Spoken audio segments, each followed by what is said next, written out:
அமெரிக்காவில் சிகாகோவில் உலக தமிழ் மாநாடு நடத்துவதற்கு நிதி ஒதுக்கீடு செய்யப்பட்டு முதன்முறையாக கீழடியில் கண்டெடுக்கப்பட்ட அருட்பொருட்களை காட்சிப்படுத்தினோம். அந்த கண்காட்சிக்கு பெயர் தான் கீழடி என் தாய்மடி என்று பெயர் சூட்டி மகிழ்ந்தது. 6720 தொல்பொருட்களை இதில் எடுக்கப்பட்டது. 6720 பொருட்களை மதுரை உலக தமிழ் சங்க வளாகத்தில் வைத்து கண்காட்சி துவக்கி வைத்தோம். 2020ஆம் ஆண்டு YMCA உடற்கல்வியில் கல்லூரியில் நடைபெற்ற 43வது சென்னை புத்தக கண்காட்சியில் கீழடி அகழாய்வு தொல்பொருட்கள் கண்காட்சி அரங்கத்தினை அமைத்து தமிழர் நாகரிகத்தை மக்கள் பாதைக்கு கொண்டு சென்றது நாங்கள்.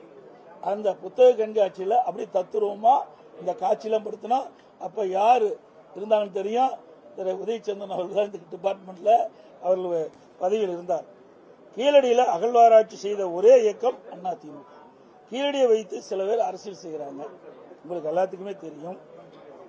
தொழில் துறைக்கு அம்மாவின் அரசு 4 ஆண்டுகளா ஒவ்வொரு ஆண்டுக்கும் சுமார் 105 கோடி ரூபாய் இந்த துறைக்காக நிதி ஒதுக்கப்பட்ட அரசும் அதிமுக அரசாங்கம் தான்.